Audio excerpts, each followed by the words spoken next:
same group from the 23 Browns questions for 23. And again, you wrote another article about it. Can Jerome Ford excel in the role they're going to have him as Nick Chubb's backup?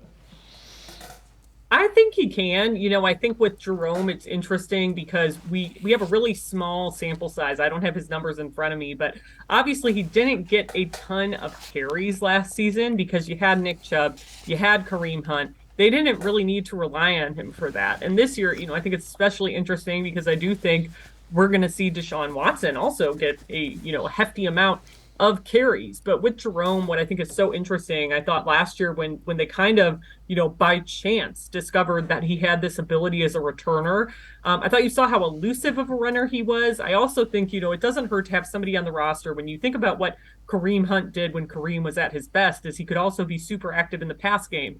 We know Nick Chubb has been working on that, but for whatever reason, it hasn't been one of Nick's strengths. So I think it can't hurt to have another running back in the room that you can maybe try out in that way. Again, they didn't need Jerome Ford to do that last year, but he did that during his last year at Cincinnati. I think it was part of the reason why the Browns were kind of, driven to draft him. And of course, it doesn't hurt to take, a chance on a running back in the later rounds like they did with him. But he does have some experience in college doing this as well.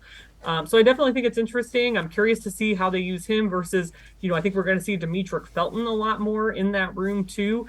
Just because, Demetric, they needed the last couple of seasons to create some depth at receiver. But now suddenly it's like the receiver room has gotten really crowded. But what's opened up? The running back room. So I think I'll be interested to kind of see how they use Demetric in that regard as well. Because I do still think they like him too. So it's definitely an interesting maybe competition for snaps behind Nick Chubb there in the run game.